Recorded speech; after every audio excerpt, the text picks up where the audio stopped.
ইতিহাসের সাক্ষী হয়ে থাকা এই বিল্ডিং, বুঝতেই পারছেন কোন জায়গাটা। গেলাম একটু ধানমন্ডি 32 ঘুরতে, বঙ্গবন্ধুর বাড়িটা দেখতেই আসলো।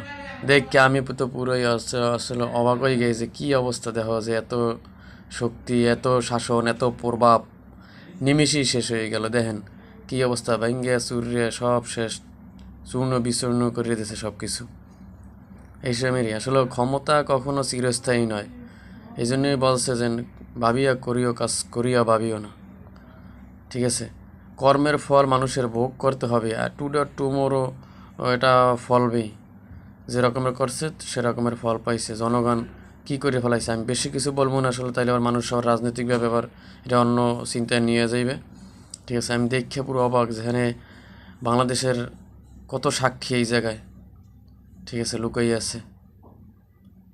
সেই ধানমন্ডি 32 কী অবস্থা, বঙ্গবন্ধুর বাসভবন, এখানে কত কিছুর ঐতিহ্য সব শেষ করে দিছে, ঘুরিয়ে দিছে। এই জন্য ক্ষমতা নিয়ে বাহাদুরি করতে হয় না।